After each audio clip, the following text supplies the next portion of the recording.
મને મારા પૂર્વના 6 જન્મોની સ્મૃતિ તુર્યાતીત અવસ્થામાં થઈ. સવારે બ્રહ્મ મુહૂર્તમાં 4:30 વાગે પ્રમુખ સ્વામી મને મળવા આવ્યા. મારો દ્વિતીય જન્મ રાજા દશરથ તરીકે ક્યાં થયો? અયોધ્યામાં. કારણ કે મારો પ્રથમ જન્મ મહામુનિ યાજ્ઞવલ્ક્ય સ્વરૂપે થયો હતો. મારો 5મો જન્મ ચૈતન્ય મહાપ્રભુ સાથે થયો હતો, નિત્યાનંદ મહાપ્રભુના સ્વરૂપે. 7 જન્મોની પૂર્વજના 6 જન્મોની સ્મૃતિ થઈ ત્યારે પછી મને તાળો બેઠો કે ઓકે, આટલા માટે ભગવાન સ્વામિનારાયણે મને દર્શન આપ્યા હતા. એટલે આપણા શાસ્ત્રમાં કહ્યું છે કે મને એવ મનુષ્યાણામ કારણમ બંધ મોક્ષ, મન જ બંધન અને મુક્તિનું કારણ છે. દિલ્હીમાં જે અક્ષરધામ છે એની છત ઉપર હું બેઠો હતો. મારી સાથે અનેક સ્વામિનારાયણ સંતો હતા. કંઈક અવાજ સંભળાયો એટલે અમે ઉપર જોયું આકાશ તરફ, તો એક વિમાન ઉડતું ઉડતું આવીને અમારા પર ડાઈવ મારીને નીચે આવ્યું, પછી ઉપર જતું રહ્યું. એ વખતે વિમાન નહોતા ને. કે સ્વામિનારાયણ સંપ્રદાયમાં જે લાડુડી છે એનું પણ મહત્ત્વ છે, અને જે તિલક કરવામાં આવે છે એનું પણ મહત્ત્વ છે. એનું સમર્થન પ્રમુખ સ્વામીએ સ્વયં આપ્યું કે આ પ્રથા અહીં નહીં, ત્યાં વૈકુંઠમાં અક્ષરધામમાં પણ ચાલી રહી છે. પ્રમુખ સ્વામી તો આટલું મહાન આધ્યાત્મિક વ્યક્તિત્વ હતા, તો ત્રિવેણી સંગમમાં કે પ્રયાગરાજમાં કે હરિદ્વારમાં, હરકી પેઢીમાં, ગંગોત્રીમાં પધરાવા જોઈએ ને, અસ્થિ વિસર્જનમાં કરવું જોઈએ. સાબરમતીમાં કેમ કરવામાં આવ્યું? દાઉ બલરામની સ્મૃતિ મહાભારતના સમયથી સાંભરમતી એટલે કે સાબરમતી સાથે સંકળાયેલી છે. નરસિંહ મહેતા કહી ગયા છે કે કોઈનો ભાર ન રાખે મુરારી, વ્યાજ સહિત દે ગરથ ઉતારી. પ્રમુખ સ્વામી જેવું વ્યક્તિત્વ, મહાન આધ્યાત્મિક વિભૂતિ પરમેનન્ટલી જ્યારે પૃથ્વીલોક છોડીને અક્ષરધામ જઈ રહ્યા હોય, વૈકુંઠ જઈ રહ્યા હોય, અને આ રીતે ધામગમનના 12 કલાક પૂર્વે અને આટલું સ્પષ્ટ દર્શન આપીને જ્યારે જાય, સિદ્ધ કરી બતાવીશ કે પૂર્વજન્મની સ્મૃતિ કેવી રીતે થાય, કોને થાય અને એનો હેતુ શું હોય. પૂર્વજન્મ, પુનર્જન્મ, આવી બધી વાતો જ્યારે આપણે સાંભળીએ કે એના રિલેટેડ ફિલ્મ જોઈએ કે ક્યાંક કોઈના માટે સાંભળીએ તો મનમાં એક ક્યુરિયોસિટી પણ થાય ને, એક એડવેન્ચર પણ તૈયાર થાય. પણ શું આ બધું સાચું છે? આમ તો આપણે આ બધું નથી જ માનવું, પરંતુ 2 વર્ષે 5 વર્ષે એકાદો કિસ્સો એવો સામે આવે ને કે આ બધી વસ્તુ માનવા ઉપર આપણને મજબૂર કરતો હોય છે. જેમ કે હમણાંની જ એક વાત કરું તો એક કિસ્સો એવો હતો કે 5-7 વર્ષની લગભગ કદાચ છોકરી છે જે ગુજરાતી ગરીબ પરિવારમાં જન્મી છે અને એ હિન્દી બોલે છે, અને પાછું એવું કહે છે કે હું કચ્છના ભૂકંપમાં મારો પૂર્વજન્મ હતો, જેમાં હું કચ્છના ભૂકંપમાં દટાઈને મરી ગઈ હતી. હવે આનો જવાબ તો મનોચિકિત્સકો પાસે પણ નથી હોતા ઘણી વખત, બટ આજે આ જ વિષય ઉપર ચર્ચા કરવી છે અને પૂર્વજન્મ વિશે વધારે જાણવું છે, એટલે મેં મારી સાથે આજે જોડ્યા છે દાઉશ્રી દીપક આનંદજીને. આમની સાથે પૂર્વમાં એક પોડકાસ્ટ કર્યો હતો જેનું ટાઇટલ હતું કે કૃષ્ણ ભગવાન જન્માષ્ટમીએ નહોતા જન્મ્યા. એ પોડકાસ્ટને તમે બધા લોકોએ બહુ જ પસંદ કર્યો હતો. એ પોડકાસ્ટ પણ ખૂબ અદ્ભુત છે. અને દાઉશ્રી છે જે દાવો કરે છે કે એમને લગભગ અત્યાર સુધીમાં 6 પૂર્વજન્મ રહ્યા છે અને આ એમનો 7મો અને અંતિમ જન્મ છે. એના વિષય ઉપર એમને વાત કરી છે. સાથે સાથે એમને એમના અનુભવો આ જન્મમાં જે થયા છે એના વિશે વાત કરી છે. પોડકાસ્ટ ખૂબ મજાનો છે, એન્ડ સુધી જોડાયેલા રહેજો કારણ કે બહુ મજા આવે એવું અને બહુ એડવેન્ચર અને એકદમ તમને જો માઇથોલોજીકલ વાતોમાં રસ હોય ને તો બહુ જ મજા આવશે. એટલે હું ચોક્કસપણે કહીશ કે ચેનલમાં નવા છો તો સબસ્ક્રાઈબ કરો, લાઇક કરો, શેર કરો અને કમેન્ટ કરો. અને ચાલો શરૂઆત કરીએ.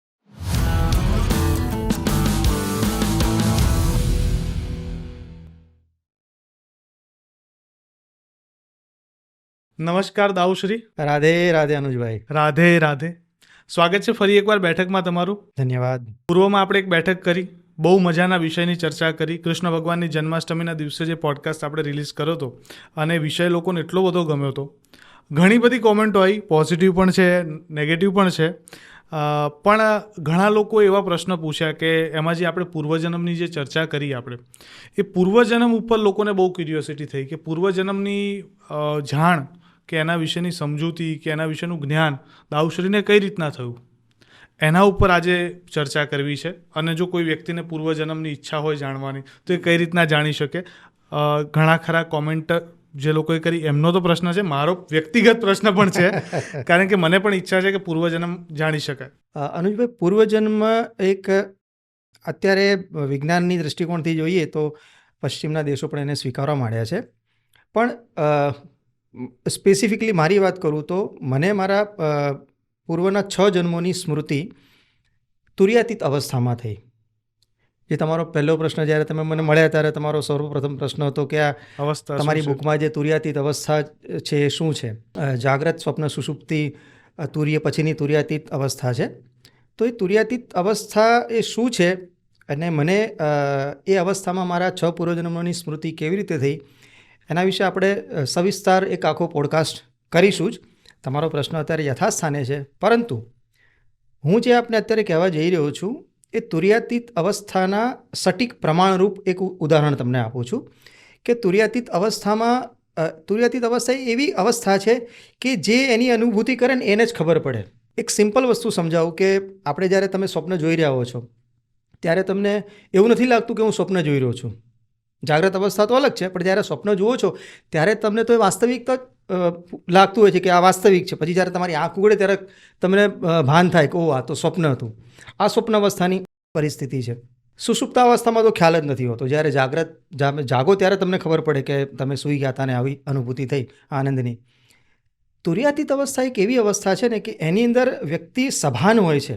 કારણ કે આ મેં પોતે અનુભવેલું છે એટલે હું તમને કહું છું દાવાપૂર્વક કે એ વખતે તમે સંપૂર્ણપણે સચેત હો છો કે હું જાગ્રત તો છું જ નહીં, પણ સ્વપ્નાવસ્થા પણ નથી, હું મારી પથારીમાં પણ સૂતેલો નથી, અને જે ઘટના સ્થળે અથવા તો જે દ્રશ્ય હું જોઈ રહ્યો છું ત્યાં હું સભાનપણે હાજર છું.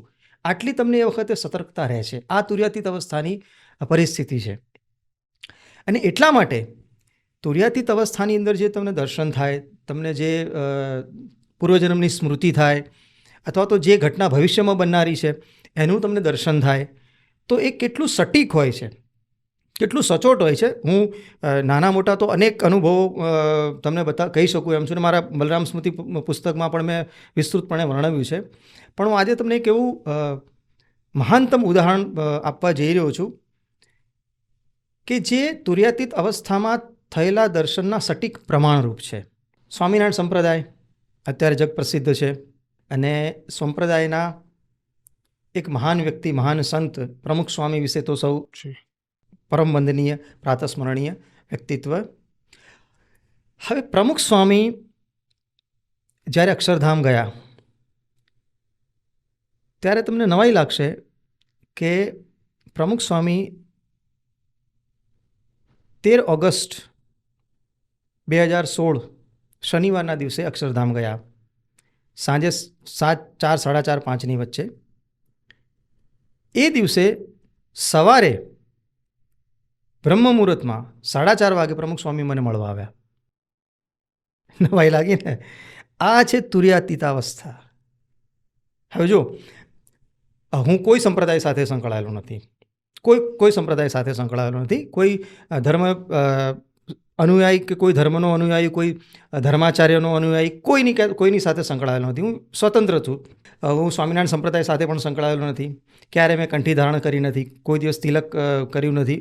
એટલે એમની જે બધી વિધિ હોય છે પ્રણાલી પ્રમાણે એ કોઈ મેં અનુસરણ, હું ઇવન કોઈ દિવસ મંદિરે પણ ગયો નથી, સ્વામિનારાયણ મંદિરે એ રીતે દર્શન કરવાના હેતુથી.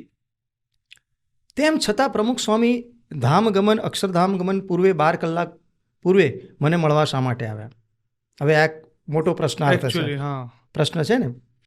હવે એના માટે તમારે પ્રમુખ સ્વામીના ઈષ્ટદેવ છે, સ્વામિનારાયણ સંપ્રદાયના જે ઈષ્ટદેવ છે એ ભગવાન સ્વામિનારાયણ તરફ જવું પડે.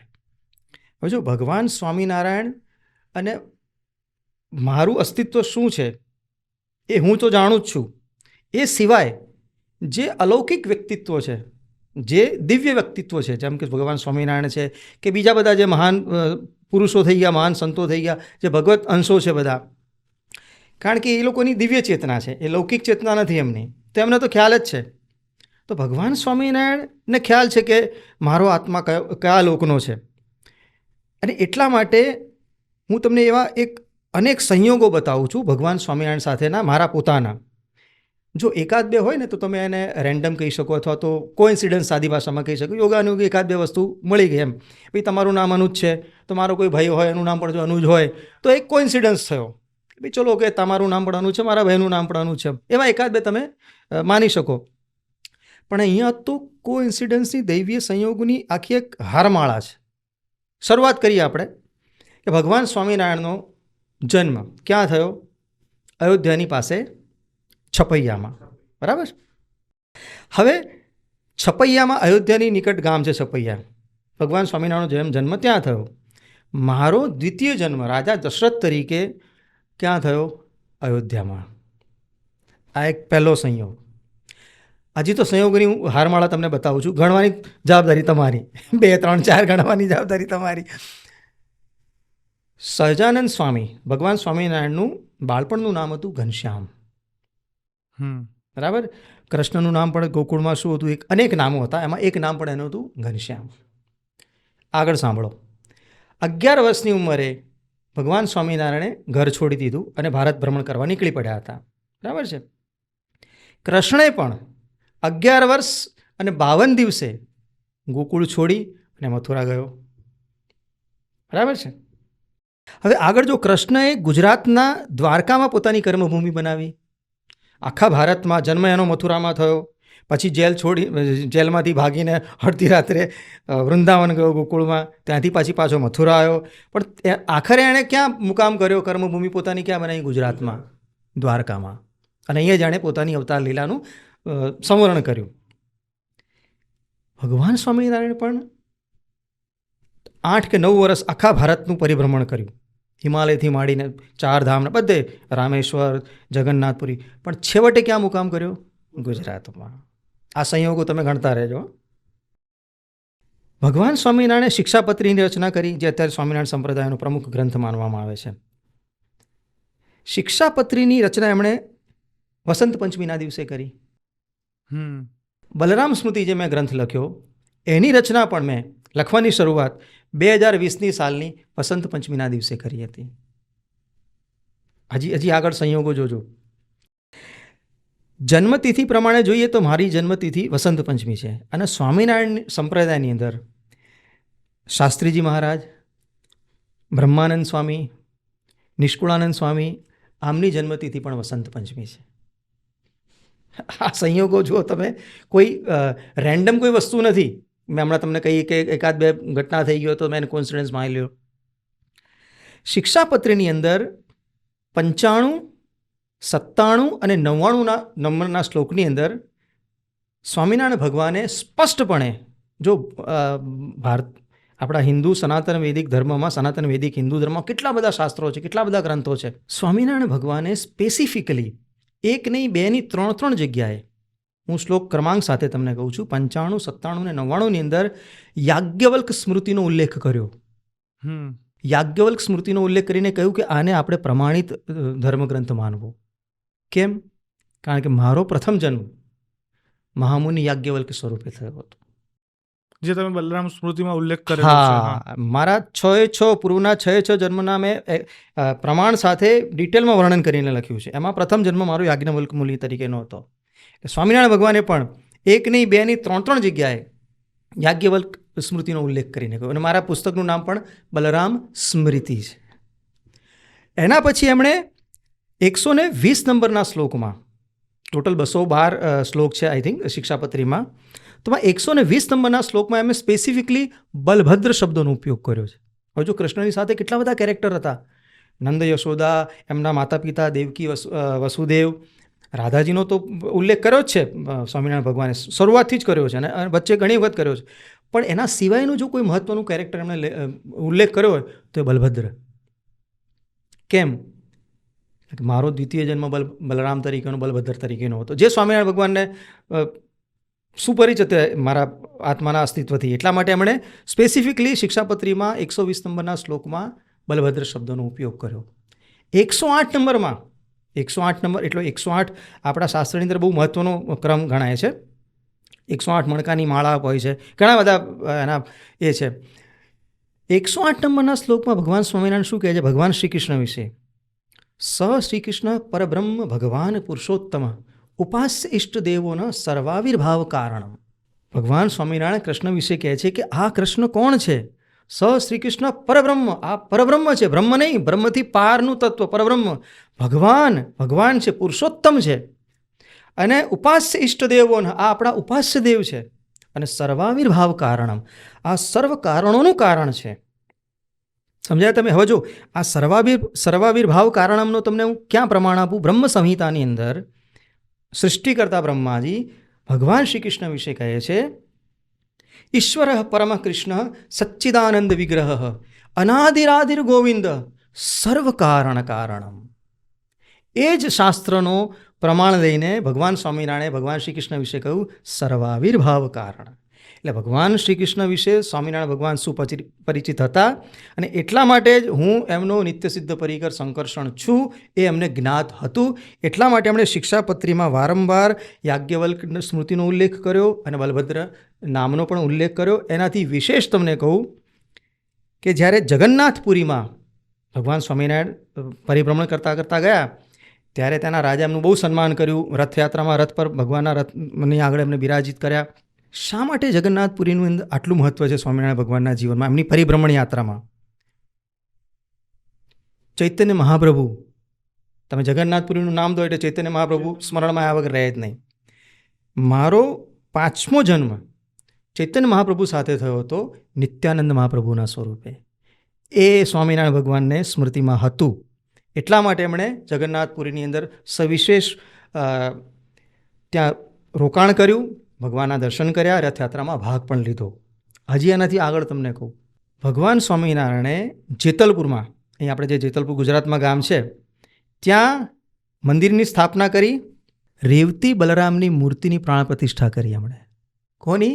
રેવતી ને બલરામની મૂર્તિની પ્રાણ પ્રતિષ્ઠા સ્વહસ્તે સ્વામિનારાયણ ભગવાને કરી. એટલું જ નહીં, એ કોના હાથે કરાવી? એ સ્વામીનું નામ પણ છે, સ્વામી આનંદાનંદ સ્વામી. આમ તો બ્રહ્માનંદ, નિષ્કોળાનંદ બધાની પાછળ આનંદ લગાડે જ છે લોકો, પણ આમનું તો નામ જ આનંદ હતું અને એની પાછળ પાછું આનંદ લાગ્યું એટલે નામ શું થયું? આનંદાનંદ સ્વામી. મારો આ જન્મ દીપક આનંદ તરીકેનો છે, 7મો જન્મ. 6ઠ્ઠો આના પૂર્વેનો હતો એ યોગાનંદ તરીકેનો હતો, ઠાકોર રામકૃષ્ણ પરમહંસના શિષ્ય તરીકેનો. એના પૂર્વેનો 5મો જન્મ હતો મારો, હમણાં તમે કહ્યું નિત્યાનંદ મહાપ્રભુ તરીકેનો. આનંદ શબ્દ મારી સાથે 3 જન્મોથી સંકળાયેલો છે. એટલે સ્વામિનારાયણ ભગવાને જેતલપુરમાં રેવતી બલરામના મૂર્તિ વિગ્રહની પ્રાણ પ્રતિષ્ઠા કરી અને એ પાછી કોના હાથે મંદિરની પ્રાણ પ્રતિષ્ઠા કરાવડાવી, મંદિરનું નિર્માણ કરાવ્યું? આનંદાનંદ સ્વામીના. એટલે સમજો તમે, ભગવાન સ્વામિનારાયણ મારા અસ્તિત્વથી સુપરિચિત છે અને પહેલેથી જ હતા. એમને ખબર હતી કે ભાઈ ગોલોકના નિત્યસિદ્ધ પરિકર સંકર્ષણ અત્યારે પૃથ્વી પર વિચરણ કરશે ભવિષ્યમાં. અને એટલા માટે જ્યારે મને મારા પોતાના અસ્તિત્વની જાણ નહોતી ત્યારે ભગવાન સ્વામિનારાયણ મને 2 વખત દર્શન આપ્યા ત્યારે મને પોતાને નવાઈ લાગી હતી. આજે તમે અત્યારે અહીં બેઠા છો અને કોઈ અચાનક મોટા પ્રોડ્યુસર કે ડિરેક્ટર અચાનક તમારી મુલાકાત લે અને તમને કહે કે તમે બહુ સરસ પોડકાસ્ટ કરો છો, તમારું વર્ક એક્સિલન્ટ છે, એડિટિંગ વર્ક એક્સિલન્ટ છે, તો તમને પોતાને નવાઈ લાગે ને. મેં તો ક્યારેય આમના વિશે સાંભળ્યું નથી, અથવા તો કદાચ સાંભળ્યું છે, નામ જ સાંભળ્યું છે, પણ અમારે એવો કોઈ સીધો પરિચય નથી. તો અચાનક જ મારી મુલાકાત લઈને મારા આટલા બધા ટૂંકમાં પ્રશંસક બને, તમને પોતાને નવાઈ લાગે? નવાઈ લાગે, હા, સ્વાભાવિક છે. તો મેં ક્યારેય ભગવાન સ્વામિનારાયણ વિશે એવું કોઈ જાણ હતી કે ભાઈ ભગવાન સ્વામિનારાયણ થઈ ગયા છે, સંપ્રદાય છે, બધી વસ્તુ, પણ એવો કોઈ ઈષ્ટદેવ તરીકેનો ભાવ નહોતો મારા મનમાં. પણ જ્યારે પ્રથમ વાર ભગવાન સ્વામિનારાયણ દર્શન મને જ્યારે થયા ત્યારે મને પોતાને નવાઈ લાગી. પછી તો એના પછી 1-2 વખત દાદા ખાચરના ડેલામાં બેઠેલા હતા, એના પણ મને દર્શન થયા, બધા વિગતવાર તો મેં પુસ્તકમાં લખ્યું છે.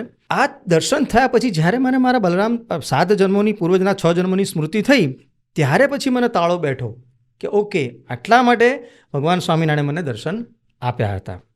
હવે તમે સમજો, આ તો થઈ ભગવાન સ્વામિનારાયણ વિશેના મારા સંયોગની, દૈવીય સંયોગ આને કહીશું, કારણ કે લૌકિક સંયોગ કેવો 1-2 હોય, પણ આ તમે આખી હારમાળા જોઈ, કેટલી બધી હારમાળા છે. હવે હું તમને એક પ્રશ્ન પૂછું, તમે મને પ્રશ્ન પૂછો છો આજે વચ્ચે, હું તમને એક પ્રશ્ન પૂછું.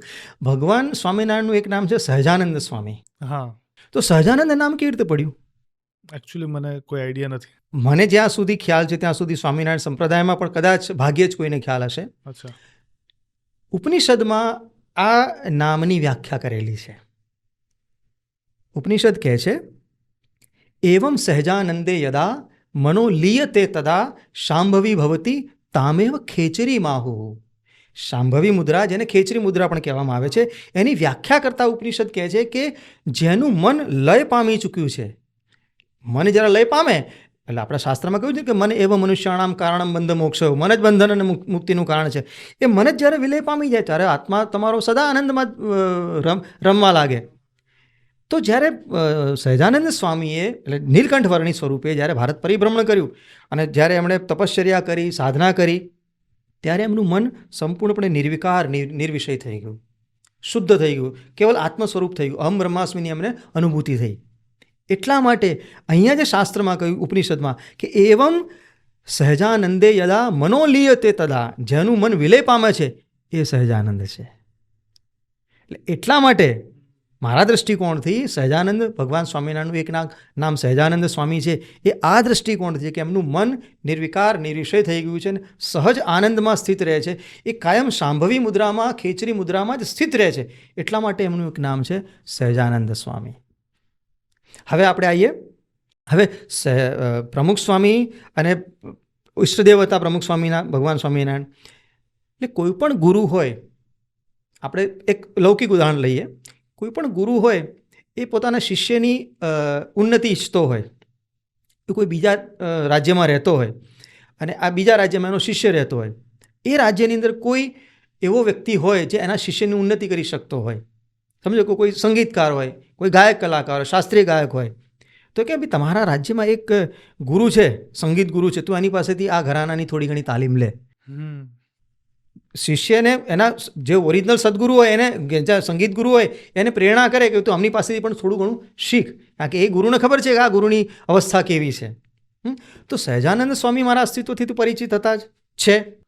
એટલે એમણે પ્રમુખ સ્વામીને જ્યારે ધામગમન, પ્રમુખ સ્વામીએ અક્ષરધામ ગમન જ્યારે 13મી ઓગસ્ટે એમનું નિર્વાણ તિથિ આવી ત્યારે એમણે સ્પેસિફિકલી પ્રમુખ સ્વામીને કહ્યું કે તમે પૃથ્વીલોક છોડીને, ભૂલોક છોડીને જ્યારે પરમેનન્ટલી અક્ષરધામ આવી રહ્યા છો ત્યારે તમે ગોલોકના નિત્યસિદ્ધ પરિકર સંકર્ષણને મળીને આવો અને ત્યાં સુધી કે તમારી જે તમે જે આજીવન મારી મૂર્તિની જે પૂજા, સેવા પૂજા, ઉપાસના કરી છે, જે ઘનશ્યામ મહારાજની એક નાનકડી મૂર્તિ હોય છે બાલકૃષ્ણ, એને પણ તમે એમના હાથમાં પધરાવીને આવો. હવે આ મેં તમને કહી દીધું રેન્ડમલી. હવે એની વિગતવાર મારા દર્શનની તમે વિગત સાંભળો. તારીખ હતી 13મી ઓગસ્ટ, વાર હતો શનિવાર અને 2016ની સાલ હતી. સવારે બ્રહ્મ મુહૂર્ત 3:30 વાગે શરૂ થઈ જાય. 3:30 થી 5, 5:30 સુધીનું બ્રહ્મ મુહૂર્ત આપણો સમય હોય છે. અને મને લગભગ 90-95% જે તુર્યાતીત દર્શનો થયા છે એ બધા બ્રહ્મ મુહૂર્તમાં જ થયા છે. 4:30ની આસપાસ મને દર્શન થયું કે દિલ્હીમાં જે અક્ષરધામ છે એની છત ઉપર હું બેઠો હતો. મારી સાથે અનેક સ્વામિનારાયણ સંતો હતા. મારી પાસે એક સ્વામી હતા જેમનું નામ છે અક્ષરવત્સલ સ્વામી. હા, અક્ષરવત્સલ સ્વામી અત્યારે સંપ્રદાયમાં બહુ જ ઉચ્ચ કોટીના સંત ગણાય છે. હવે એમની સાથે મારો પરિચય 30 વર્ષ જૂનો છે. હું જ્યારે લખવાની શરૂઆત કરી, અત્યારે આ જન્મમાં મને જે ભૂમિકા આપી છે લાલજી મહારાજે, એ હું ગીતકાર છું, લેખક છું, ગાયક છું, સંગીતકાર છું. તો હું લખવાની શરૂઆત મેં કરી એ વખતે મેં બાળ ઘનશ્યામના ગીતો લખ્યા હતા સ્વામિનારાયણ સંપ્રદાય માટે. એ વખતે અક્ષરવત્સલ સ્વામી સાથે મારી મુલાકાત થઈ હતી. તો એ વખતનો પરિચય. એ પછી મારે કોઈ મુલાકાત થઈ નહીં, વચ્ચે કોઈ મુલાકાત નથી થઈ. તો અક્ષરવત્સલ સ્વામી મારી સાથે ઊભા હતા. એટલે હું ઓળખી ગયો કે અક્ષરવત્સલ સ્વામી છે. એટલે પછી મેં સ્વામીને પૂછ્યું કે પ્રમુખ સ્વામી અત્યારે ક્યાં છે? તો અક્ષરવત્સલ સ્વામીએ કીધું કે છપૈયા ગયા છે. હું છપૈયા? કે હા, એ સ્વામિનારાયણ ભગવાનની પૂજા કરવા નિત્ય ત્યાં જાય છે. આટલી અમારી વાત થઈ. ત્યાં ઉપર કંઈક અવાજ સંભળાયો. એટલે અમે ઉપર જોયું આકાશ તરફ, તો એક વિમાન ઉડતું ઉડતું આવીને અમારા પર ડાઈવ મારીને નીચે આવ્યું, પછી ઉપર જતું રહ્યું. થોડીક ક્ષણો પછી જો ઉપર જો તો બીજા 3-4 વિમાનો, આપણે અત્યારે જે વિમાનો છે એવા નહોતા વિમાનો, અલગ જ પ્રકારના હતા, પણ ઉડતા હતા. એટલે આપણને ખબર પડે કે આ વિમાન છે. આકાર, એની બધું કલર, રંગ, ડિઝાઇન બધું અલગ હતું. એક વિમાન સ્થિર થઈ ગયું અને એની ઉપરથી એક સ્ટ્રેચર જેવું નીચે દોરીથી લટકાવવામાં આવ્યું અને એની અંદર પ્રમુખ સ્વામી સૂતેલા હતા. એટલે અસ્વસ્થ હતા, બીમાર હતા.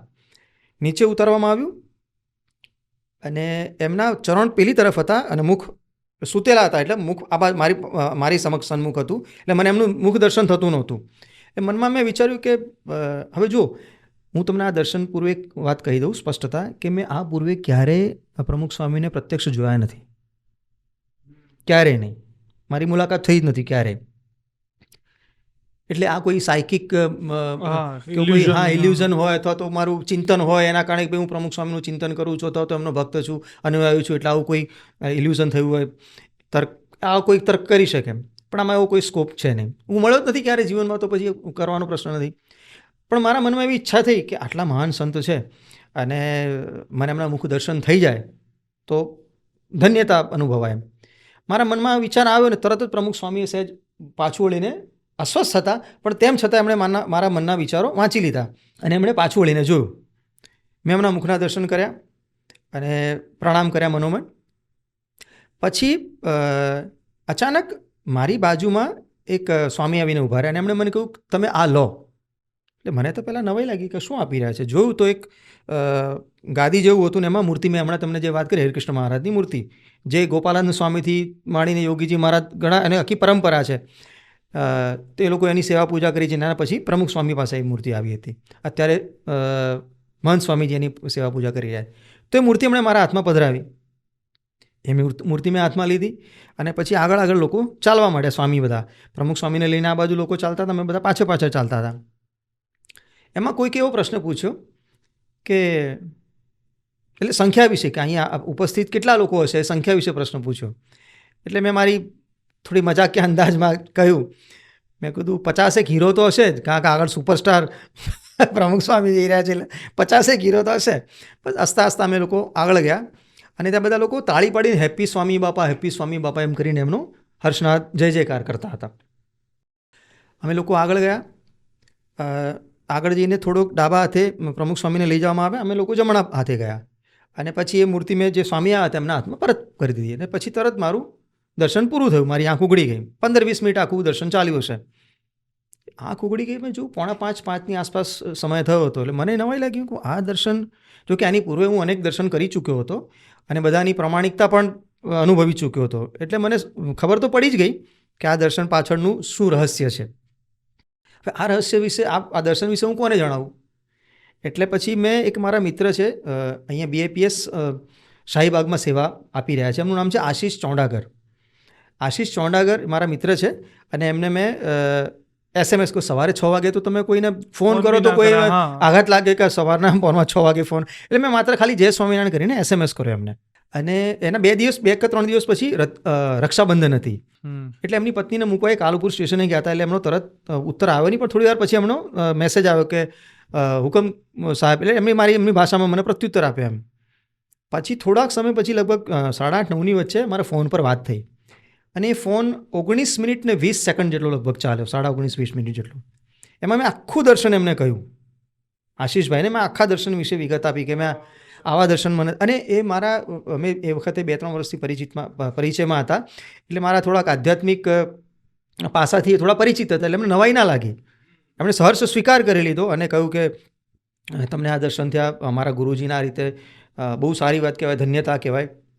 એ પછી પાછું એમણે આ દર્શન વિશે એમણે સવારે બ્રેકફાસ્ટમાં એમના પરિવારજનોને પણ જણાવ્યું કે ભાઈ દીપકભાઈને આ રીતે આપણા પ્રમુખ સ્વામીના દર્શન થયા એમ. આ ઘટના પૂરી થઈ ગઈ. સેમ દિવસે, 13 ઓગસ્ટ શનિવાર 2016ની વાત કરું છું, સાંજે 6 વાગે હું ઘબે, અમારું ગાંધીનગરમાં ઘબે સર્કલ પાસે ATMમાંથી પૈસા લઈને આવતો હતો એક્ટિવા પર. ત્યાં રસ્તામાં ફોન આવ્યો આશીષભાઈનો. મેં ફોન લીધો અને જેવો ફોન ઉપાડ્યો મેં, ત્યાં સામેથી આશીષભાઈનો રડવાનો અવાજ આવ્યો. મેં કીધું આશીષભાઈ શું થયું? રડતા એમણે કહ્યું કે તમે જે સવારે કહ્યું હતું ને એ સાચું થયું.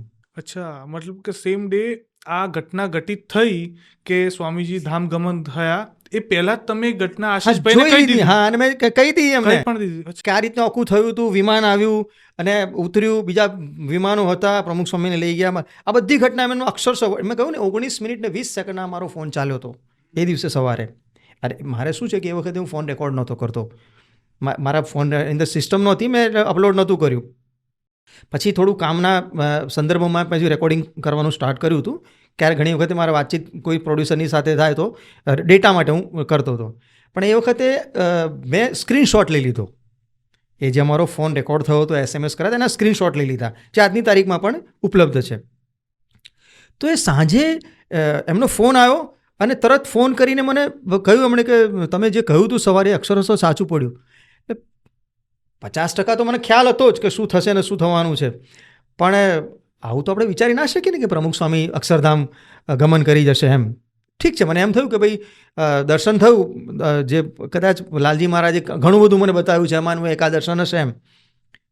પણ જ્યારે એમણે કહ્યું કે તમે જે સવારે કહ્યું હતું અક્ષર સાચું પડ્યું, પ્રમુખ સ્વામીજી ધામ ગમન કરી ગયા, આ એમણે સ્પષ્ટ મને કહ્યું ફોન પર અને રડવા લાગે. એટલે મેં કીધું, સાંત્વના મેં એમને આપી, અને હું ચિંતા ના કરો, તમને તો સવારે જ મેં કહ્યું છે આખું. એટલે તમે એક રીતે તો માનસિક રીતે તો તૈયાર હશો જ એમ, જ્યાં સુધી માનું ત્યાં સુધી. હવે જુઓ તમે, આનો કોઈ રેશનાલિસ્ટ, કોઈ તાર્કિક આનો કોઈ જસ્ટિફિકેશન નહીં આપી શકે. આનો શું તમે જસ્ટિફિકેશન આપી શકો કે જે દર્શન, હું કોઈ સ્વામિનારાયણ સંપ્રદાયનો અનુયાયી છું નહીં, મેં કોઈ દિવસ કંઠી માળા તિલક કશું ધારણ નથી કર્યું, હું સેવા પૂજા કોઈ કશું જ નથી કરતો. તેમ છતાં પ્રમુખ સ્વામીનું ધામગમન મેં 12 કલાક પૂર્વે નિહાળ્યું અને અક્ષરશઃ એમના જ એક ભક્તને મેં વર્ણવીને કહ્યું. એવું તો છે નહીં કે ભાઈ 4:30 વાગે એમણે મને 5-6 વાગે ફોન કર્યો હોય અને પછી હું એમને કહું કે ભાઈ હા મેં સવારે 4:30 વાગે દર્શન કર્યું છે. તો કદાચ એ ભાવમાં આવીને મને વાત માની પણ લે, પણ એક રીતે તો મનમાં વિચારે કે આ તો થઈ ગયા પછી તમે મને કહો છો કે તમે દર્શન કર્યું. આ એક તાર્કિક છે, કોઈ પણ લોજિક કોઈ પણ કહી શકે. પણ મેં તો ઓલરેડી એમને સવારે 8-9 વાગે કહી દીધેલું કે મેં આખું દર્શન કરેલું. એટલે આમાં કોઈ જો અને તોનો, સંશયનો કે અશ્રદ્ધાનો કે અવિશ્વાસનો કોઈ પ્રશ્ન જ ઉપસ્થિત થતો નહીં. દીવા જેવું બધું સ્પષ્ટ છે. આ હું એટલા માટે કહી રહ્યો છું તમને કે તુર્યાતીત અવસ્થા એક એવી અવસ્થા છે કે જે તમને ભગવાન એ અવસ્થામાં લઈ જાય છે. આના પછીના પોડકાસ્ટમાં હું તમને વિસ્તૃતપણે તુર્યાતીત અવસ્થા વિશે જણાવીશ, પણ આ હું ઉદાહરણ તમને એટલા માટે આપી રહ્યો છું કે આપણા દર્શક મિત્રો અને જે શ્રદ્ધાળુ લોકો છે એમને આપણા શાસ્ત્ર પર, આપણા ઋષિમુનિઓ પર અને આપણા જે પરમ અસ્તિત્વ પર એક પ્રકારનો દ્રઢ વિશ્વાસ થાય કે જે શાસ્ત્રમાં લખેલું છે, આપણા મહાપુરુષો જે કહી ગયેલા છે. હવે જુઓ, મેં જે દર્શન કર્યું, શું કર્યું કે વિમાન આવ્યું અને પ્રમુખ સ્વામીના દર્શન કર્યા, આનો સંયોગ થયો અને એ જ દિવસે 12 કલાક પછી ધામગમન થયું એમનું. સેમ વસ્તુ સંત તુકારામના જીવનમાં થઈ હતી, જેના વિશે ઘણા લોકો અત્યારે હસતા હોય છે કે એવી રીતે થોડા વેંકુટથી વિમાન આવતા હશે. હવે 500 વર્ષ પૂરી થયેલી ઘટનાનું પ્રમાણ શું? એ વખતે કોઈ ફોટોગ્રાફ તો હતા નહીં કે ભાઈ ફોટો પાડીને તમને અત્યારે બતાવવામાં આવે કે જોવા થયેલું. એ વખતે વિમાન નહોતા ને કે લોકો એવો વિચાર કરી શકે વિમાન જેવું કોઈ અસ્તિત્વ છે. પણ આ પ્રસંગ પરથી, આ મારા દર્શન પરથી એ સત્ય સાબિત થાય છે કે ખરેખર સંત તુકારામને લેવા માટે વૈકુંઠથી વિમાન આવ્યું હતું. અને તો આખા ગામે નિહાળ્યું હતું, દર્શન કરેલું આખું. અને બ્રહ્મપુરાણમાં બ્રહ્માજી પણ આ વાતનું સમર્થન કરે છે. ગુંડીચા યાત્રાનું એક પ્રકરણ આવે છે, એમાં બ્રહ્માજી પોતે કહે છે કે આવા મહાપુરુષોને લેવા માટે સ્વર્ગથી વિમાન આવે છે. આ બ્રહ્મપુરાણમાં બ્રહ્માજી કહેલું છે. એટલે કહેવાનો આશય એ છે મારો. અને એના પછીની તમને ઘટના કહું. આ 13મી ઓગસ્ટની વાત થઈ ગઈ, શનિવાર. સેમ ટાઈમ, સવારનો 4:30 વાગ્યાનો, દિવસ બીજો 14મી ઓગસ્ટ, રવિવાર, 2016ની સાલ. 4:30 વાગે એ જ સમયે મેં દર્શન કર્યું. આગલા દિવસે મેં દર્શન કર્યું તેમાં પ્રમુખ સ્વામી પથારીવશ હતા, અશક્ત હતા અને ટૂંકમાં ધામગમનની તૈયારી કરી રહ્યા હતા. દર્શન કર્યું હતું મેં. આ દર્શનની અંદર મેં જોયું તો અક્ષરધામ એટલે વૈકુંઠના દર્શન મેં કર્યા અને ત્યાં એક ઉત્સવનો માહોલ હતો. કોઈ આપણા ત્યાં કોઈ વિશિષ્ટ વ્યક્તિ આવતી હોય તો આપણે ઘરમાં કેવું વાતાવરણ થઈ જાય છે. હવે બધું સારા બધા પડદા બદલી નાખીએ છીએ, આપણે સોફા કવર બદલી નાખીએ છીએ. ટૂંકમાં કેટલી આપણે તૈયારીઓ કરીએ, જાણે ઉત્સવ હોય એવી રીતે પ્રમુખ સ્વામીએ જ્યારે અક્ષરધામમાં કાયમ માટે નિવાસ કરવામાં આવી રહ્યા હતા વૈકુંઠમાં, તો આખા ઉત્સવની તૈયારી મેં જોઈ કે ઉત્સવ જાણે ચાલી રહ્યો છે. બધા સ્વામીઓ બધા આનંદ મંગલ ફરી રહ્યા છે અને પ્રમુખ સ્વામી પોતે પણ આઈ થિંક 60-65 વર્ષની ઉંમરના હશે, એકદમ સ્વસ્થ. અને ચાલતા એક બે સ્વામી સાથે આવી રહ્યા છે અને એક મોટો થાળ હતો, એમાં 5-7 સ્વામીઓ એની આજુબાજુ બેસી અને નાનકડી લાડુડી હાથ વડે વાળી રહ્યા હતા એ થાળમાં, અને અંદર ચાસણી જેવું હતું. તો પ્રમુખ સ્વામી નીચે બેઠા અને એ ચાસણીની અંદર આંગળી ડબોળી અને મૂક્યા અને જે સ્વામીજી વાળી રહ્યા હતા એમના ચાસણીનું તિલક કર્યું. હવે જો આ ઘટનાએ બીજી 2 વસ્તુ સિદ્ધ કરી કે સ્વામિનારાયણ સંપ્રદાયમાં જે લાડુડી છે એનું પણ મહત્ત્વ છે અને જે તિલક કરવામાં આવે છે એનું પણ મહત્ત્વ છે. એનું સમર્થન પ્રમુખ સ્વામીએ સ્વયં આપ્યું કે આ પ્રથા અહીં નહીં, ત્યાં વૈકુંઠમાં અક્ષરધામમાં પણ ચાલી રહી છે. હવે હું આનું તમને એક લૌકિક ઉદાહરણ આપું કે તમારો કોઈ બહુ સારો નિકટનો મિત્ર હોય, સ્વજન હોય અથવા તમારો, એ જ્યારે પરમેનન્ટલી કેનેડા, અમેરિકા અત્યારે જે ચલણ ચાલી રહ્યું છે, જઈ રહ્યો હોય, તો જ્યારે જાય એ દિવસે તો તમને મળીને જ જવાનો છે. હા, કે ભાઈ અનુજ હું જઈ રહ્યો છું, બરાબર છે. અને ત્યાં ગયા પછી પણ તમને વિડીયો કોલ કરીને કે હા હું કુશળ મંગળ રીતે પહોંચી ગયો છું અત્યારની વર્તમાન ટેકનોલોજી પ્રમાણે. બસ સેમ વસ્તુ અહીંયા થઈ કે પ્રમુખ સ્વામી જ્યારે ધામગમન કર્યું, અક્ષરધામ ગયા, એના બિલકુલ 12 કલાક પહેલાં એમણે આખું મને દર્શન બતાવ્યું. વિમાન આવ્યા એમને લેવા માટે, આખું દર્શન મેં જોયું. હરિકૃષ્ણ મહારાજની મૂર્તિ મારા હાથમાં પધરાવી એમણે આખી. અને એ પછીના બીજા બિલકુલ 24 કલાક પછી અક્ષરધામમાં પહોંચી ગયા છે, સકુશળ છે, આનંદમાં છે, ત્યાં ઉત્સવ ચાલી રહ્યો છે, એનું પણ મને એમણે દર્શન કરાવ્યું. તો આ તુર્યાતીત અવસ્થા છે. હવે તમને બીજું એનું આગળ, હવે આ મેં આમ કહ્યું આગળ તમને કે આનું કોઈ લોજિકલી કોઈ જસ્ટિફિકેશન કોઈ ના આપી શકે, બરાબર. પણ એના એડજોઇન્ટ તમને હું બીજા પુરાવા આપું કે પ્રમુખ સ્વામીના અસ્થિનું વિસર્જન એના પછીના વર્ષે આઈ થિંક 2017માં કંઈ થયું હતું. હમ. સાબરમતીના નીરમાં એમનું જળમાં અસ્થિ વિસર્જન કરવામાં આવ્યું હતું. અને આપણું જે રિવરફ્રન્ટ છે સાબરમતી, આ બાજુનું રિવરફ્રન્ટ, એને પ્રમુખ સ્વામી માર્ગ નામ આપવામાં આવ્યું હા હતું. હા હા. બરાબર છે. હવે એ તારીખ કઈ હતી? 21 જાન્યુઆરી. 21 જાન્યુઆરીના દિવસે પ્રમુખ સ્વામીના અસ્થિનું વિસર્જન સાબરમતી નદીમાં કરવામાં આવ્યું અને એ માર્ગનું નામ આપવામાં આવ્યું. મારી જન્મ તારીખ પણ છે 21મી જાન્યુઆરી. હમ. આ એક સંયોગ થયો. બીજો સંયોગ શું છે કે સાબરમતીમાં જ કેમ એમના અસ્થિ વિસર્જિત કરવામાં આવ્યા? પ્રમુખ સ્વામી તો આટલું મહાન આધ્યાત્મિક વ્યક્તિત્વ હતા, તો ત્રિવેણી સંગમમાં કે પ્રયાગરાજમાં કે હરિદ્વારમાં, હરકી પેઢીમાં, ગંગોત્રીમાં પધરાવા જોઈએ ને, અસ્થિ વિસર્જન એમાં કરવું જોઈએ. સાબરમતીમાં કેમ કરવામાં આવ્યું? સાબરમતીમાં એટલા માટે કરવામાં આવ્યું કે જ્યારે મહાભારતનું યુદ્ધ થયું ત્યારે બલરામ દાઉએ મહાભારતના યુદ્ધમાં ભાગ નહોતો લીધો. એ કેમ નહોતો લીધો એવું ક્યારે ભવિષ્યમાં તમને જણાવીશ. કે જો એમણે ભાગ લીધો હોત તો આખું મહાભારતનું યુદ્ધ 18 દિવસ નહીં, 18 સેકન્ડથી પણ ઓછા સમયમાં પૂરું કરી નાખ્યું હતું એમણે. એટલું સામર્થ્ય હતું બલરામ દાઉમાં, કારણ કે એ લૌકિક કે અલૌકિક નહીં, એ ગૌલોકનો આત્મા હતો. પણ જો એવું થાત તો ઘણા બધાની પ્રતિજ્ઞાઓ, ઘણા બધાના જે પ્રતિશોધ લેવાના હતા, ઘણા બધાના કર્મોનો જે હિસાબ કિતાબ પૂરો કરવાનો હતો, એ ના થઈ શકત. એટલા માટે ભગવાન કૃષ્ણ સાથે જન્મથી લઈને ધામગમન સુધી દરેકે દરેક કાર્યની અંદર, દરેક અસુરોને મારવામાં કે જરાસંઘને પરાસ્ત કરવામાં, દરેકે દરેક યુદ્ધમાં દાઉ બલરામ કૃષ્ણની સાથે રહ્યા હતા. માત્ર મહાભારતના યુદ્ધમાં નહોતા રહ્યા. આટલું વિશેષ યુદ્ધ હતું તેમ છતાં તો ક્યાં ગયા હતા? હા, મારા મનમાં જ એ પ્રશ્ન પ્રશ્ન હતો ને. તો એ તીર્થયાત્રાએ નીકળી ગયા હતા. તીર્થયાત્રા કરતાં કરતાં ક્યાં પહોંચ્યા હતા? તો સાબરમતી એ મૂળ એકચ્યુઅલી સરસ્વતીની એક મૂળ શાખા છે, 2 શાખા, એમાંની એક શાખા, એટલે એનું ઓરિજિનલ સંસ્કૃત નામ છે સાંભ્રમતી. સાંભ્રમતીનું અપભ્રંશ થઈને સાબરમતી થયું છે. તો એ સાંભ્રમતીના મૂળ સુધી દાઉ બલરામ તીર્થયાત્રા કરતાં કરતાં ત્યાં પહોંચ્યા, સ્નાન કર્યું, પૂજા કરી. તો આ રીતે દાઉ બલરામનું તીર્થયાત્રાનું સંયોગ સાબરમતી સાથે સંકળાયેલો છે. એટલા માટે પ્રમુખ સ્વામીના અસ્થિનું વિસર્જન એમણે જે સંપ્રદાયના મહંતોએ, સ્વામીઓએ કયા સંદર્ભમાં કર્યું છે મને ખ્યાલ નથી, પણ હું જે મારા પરિપ્રેક્ષ્યથી જોઉં છું ને તમને જે અત્યાર સુધીની બધો આખો ઘટનાક્રમ મેં વર્ણવ્યો, સ્વામિનારાયણ ભગવાનથી લઈને માંડીને પ્રમુખ સ્વામી સુધીના મારા જેટલા બધા સંયોગો, દૈવીય સંયોગો છે, એ પ્રમાણે હું વિચારું છું ને હું માનું છું કે એટલા માટે સાબરમતી નદીની અંદર એમનું અસ્થિનું વિસર્જન કરવામાં આવ્યું, કારણ કે દાઉ બલરામની સ્મૃતિ મહાભારતના સમયથી સાંભ્રમતી એટલે કે સાબરમતી સાથે સંકળાયેલી છે. હવે ઘણા બધા પ્રમાણો છે, પણ હું તમને એક છેલ્લું પ્રમાણ આપું. 2018ની સાલમાં અમે લોકો કેરળની યાત્રાએ ગયા હતા ટૂરમાં.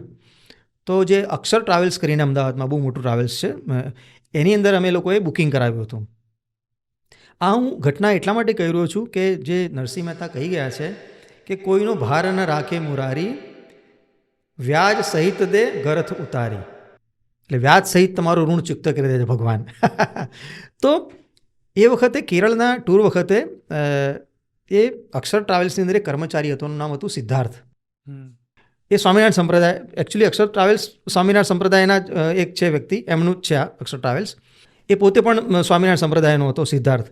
એની સાથે મારે 2-3 વખત મુલાકાત થઈ, ટૂરમાં જવાનું હતું એટલે, બરાબર છે. અમે લોકો 10 જણા હતા, નહીં 11 જણા હતા. અને પર હેડ અમારે 30,000 રૂપિયા ચાર્જ લાગ્યો. અને એની અંદર મેં એમને 3,30,000 કેશ આપ્યા. કોને? સિદ્ધાર્થ મેં આપ્યા. પણ થોડા ઘણા પરિચયથી એને અને પ્રમુખ સ્વામી સાથેનું, મહંત સ્વામી સાથેનું મારું એક પુસ્તક એણે ફોટોગ્રાફ સાથે જોયું, એટલે એને મારા પ્રત્યે અહોભાવ જાગ્યો. એકચ્યુઅલી એને અહોભાવ નહોતો જાગ્યો, પણ ભગવાન સ્વામિનારાયણે સંકેત આપ્યો હતો કે ભાઈ મારું ઋણ તારે ચૂકવવાનું છે. સમજ્યા? કેવી રીતે ચૂકવ્યું? કે મેં એને 11 જણાના 30,000 લેખે 3,30,000 કેશ આપ્યા. બરાબર. 2 દિવસ પછી એનો ફોન આવ્યો, કહ્યું કે દીપકભાઈ મારે તમને ડિસ્કાઉન્ટ આપવું છે. ડિસ્કાઉન્ટ આપવું છે એટલે મેં એમ કે પૈસા આપ્યા પછી પાછા, હા પૈસા આપ્યા પછી મેં કહ્યું ઠીક છે, 5-15,000 ડિસ્કાઉન્ટ આપશે, આટલી મોટી રકમ આપી છે. તો અનુજભાઈ તમે માનશો એણે મને કેટલું ડિસ્કાઉન્ટ આપ્યું છે? એને કેટલા માટે પૈસા રોકડા પાછા આપ્યા 2 દિવસ પછી? 85,000. એણે મને 85,000 પાછા આપ્યા સેમ પેકેજમાં, અને કહ્યું કે તમે મારા ગુરુજી સાથે મહંત સ્વામી સાથે સંકળાયેલા છો, કારણ કે મારા એક પુસ્તકનું એમણે મહંત સ્વામીએ બહુ સરસ પોતાના હસ્તાક્ષરથી એને અભિનંદન આપ્યા હતા અને આશીર્વાદ આપ્યા હતા. તો ભગવાન સ્વામિનારાયણે એને સંકેત આપ્યો. ભગવાન સ્વામિનારાયણે શા માટે સંકેત આપ્યો? થોડાક સમય પહેલાં પ્રમુખ સ્વામીનું ધામગમન થયું, એના 1-2 વર્ષ પહેલાં પ્રમુખ સ્વામી પથારીવશ હતા. ત્યારે શાસ્ત્રીજી મહારાજ ઉપર એક નાટક ભજવવાનું હતું અને એની અંદર જેમણે ગઢડામાં કે કોઈ જગ્યાએ જે મંદિરનું નિર્માણ કર્યું એ વખતનો આખું ઘટનાક્રમ હતો. તો ડાયલોગો બધા લખાઈ ગયા હતા, નાટક તૈયાર હતું અને પ્રમુખ સ્વામીના સમ્મુખે ભજવવાનું હતું. પણ એક મોટા સ્વામીએ જ્યારે આ નાટકના સંવાદો વાંચ્યા ત્યારે બીજા બધા તમને ઠીક લાગ્યા, પણ એમને એવું થયું કે શાસ્ત્રીજી મહારાજના મુખે આ સંવાદો જે યોગ્ય નથી લાગતા. શાસ્ત્રીજી મહારાજ જેવું વ્યક્તિત્વ હોય તો એના મુખે જે બોલાય એ થોડું ઘણું વજનદાર હોવું જોઈએ. તો ક્યાંકથી મારું નામ કોકે સૂચવ્યું, એટલે મેં શાસ્ત્રીજી મહારાજના 8-10 ડાયલોગો લખીને આપ્યા અને મહારાજ અતિ પ્રસન્ન થયા. એ નાટક પ્રમુખ સ્વામીની સમ્મુખ ભજવવામાં આવ્યું અને એ જેમણે મારી પાસે ડાયલોગ લખાવ્યા હતા એ હરિચિંતન સ્વામીએ રાત્રે મને મેસેજ કર્યો લગભગ 1:30 વાગે અને લખ્યું કે પ્રમુખ સ્વામી આગળ, એ દિવાળીનો સમય હતો આઈ થિંક, કે પ્રમુખ સ્વામીએ તમારા ડાયલોગો લખેલું આખું નાટક જોયું અને એ અતિ પ્રસન્ન થયા છે અને તમારા પર એમણે આશીર્વાદ વરસાવ્યા છે. પછી એમણે મને પૂછ્યું કે તમારો શું ચાર્જ તમે લેશો એમ. હવે જો એવું નથી કે મેં એની પહેલાં કોઈ સંપ્રદાય માટે નથી લખ્યું, ઘણા બધા સંપ્રદાય માટે લખ્યું છે મેં અને બધા પાસેથી હું મારું જે પ્રોફેશનલ રિમ્યુનરેશન લઉં છું, બરાબર છે. પણ એ વખતે મને ખબર નહીં શું થયું, એટલે મેં કીધું કે ભાઈ 8-10 ડાયલોગમાં શું તમે પ્રસાદ સમજીને, એટલે મારા પર ભગવાનનો અનુગ્રહ રહે એમ પ્રસાદ માનીને મને તમે અભિભૂત કરો, અભિવાદન, મારું અભિનંદન આપો, એટલા બહુ છે મારા માટે એમ. એટલે મેં 1 રૂપિયો લીધો નહીં એમ. આ ભગવાન સ્વામિનારાયણના સ્મરણમાં હતું કે ભાઈ શાસ્ત્રીજી મહારાજના ડાયલોગ મેં સેવા રૂપે લખી આપ્યા છે, તો આ ઋણ મારા પર છે, તો મારે એને ચૂકતી કેવી રીતે કરું? તો પછી એમણે આ માધ્યમથી 5-10 હજારના બદલે 85,000 એમણે મને વ્યાજ સહિત ચૂકતે કર્યા. અહીંયા હવે છે ને મારા પ્રશ્ન છે બોલો. આખી ચર્ચામાં વચ્ચે જ આવી ગયા હતા, પણ મેં પછીથી પૂછીશ. તમે કીધું વૈકુંઠ અને અક્ષરધામ બંને એક છે. હા, નામ અલગ અલગ છે. હા, અક્ષર જો એનો અક્ષર એટલે જેનો ક્ષર નથી થતો, જેનો લય નથી થતો, જેનો નાશ નથી થયો, એ અક્ષર. તમે પ્રધાનમંત્રી કહો કે વડાપ્રધાન કહો, છે તો એક જ ને. એના જેવું અક્ષરધામ કહો કે વૈકુંઠ કહો, એક જ છે. એટલે એમાં કોઈ તફાવત નથી. બીજો કોઈ પ્રશ્ન? બીજો પ્રશ્ન એવો છે કે તમે કીધું કે મૂર્તિ મને પધરાવી, તો તમે કીધું કે પહેલા તો તમે આ સંપ્રદાયથી જોડાયેલા નહોતા કે બહુ કંઈ જ્ઞાન હતું નહીં સંપ્રદાય. હા, તો એ મૂર્તિ વિશે ખબર કઈ રીતના પડી કે જ્યારે મને મૂર્તિ પધરાવી ને ત્યારે મને નવાઈ લાગી હતી. હા, એટલી ખબર પડી કે આ મૂર્તિ છે ભગવાન સ્વામિનારાયણ સંતરંભમાં એના, પણ આ શું છે એનો ઇતિહાસની મને ખબર નહોતી.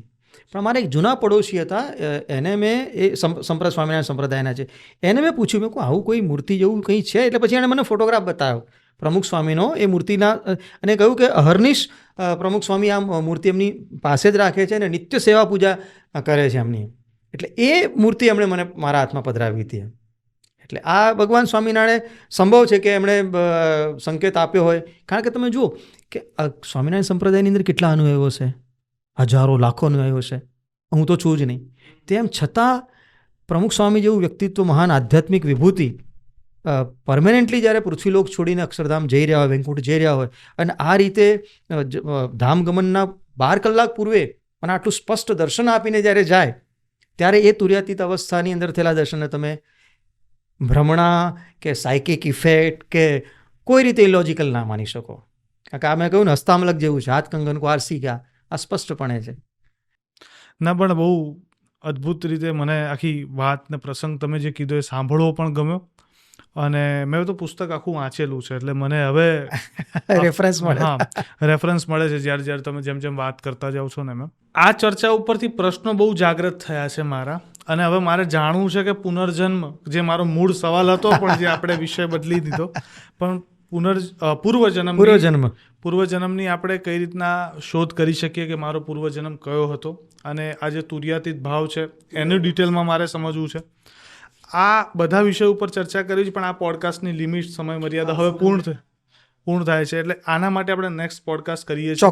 ચોક્કસ હું તમને વિસ્તૃતપણે શાસ્ત્રના પ્રમાણ સાથે, મારા પોતાના અંગત અનુભવ સાથે, અને કોઈ વસ્તુ રેન્ડમ નહીં, બધા સ્પષ્ટ શાસ્ત્રોક્ત પ્રમાણ, મારી પોતાની અનુભૂતિ નહીં, સચોટ સાબિતી રૂપે હું તમને સિદ્ધ કરીશ સિદ્ધ કરી બતાવીશ કે પૂર્વજન્મની સ્મૃતિ કેવી રીતે થાય, કોને થાય અને એનો હેતુ શું હોય અને થયા પછી તમારા જીવનમાં શું પરિવર્તન આવે, એ આખી ઘટના, એ આખો પ્રસંગ વિસ્તૃતપણે હું તમને જણાવીશ ચોક્કસ. તો આપણે પૂર્વજન્મ ઉપર ચર્ચા કરીએ છીએ અને પૂર્વજન્મની આપણે કઈ રીતના જાણ કરી શકીએ ને એના ઉપર ડિટેલમાં એક આખી ચર્ચા કરીએ. અને આ પોડકાસ્ટ બહુ શોર્ટ ટાઈમમાં રિલીઝ થશે, તો તમે અમારી સાથે જોડાયેલા રહો. દાઉશ્રી, ધન્યવાદ. રાધે રાધે. જય સ્વામિનારાયણ જય અને રાધે રાધે.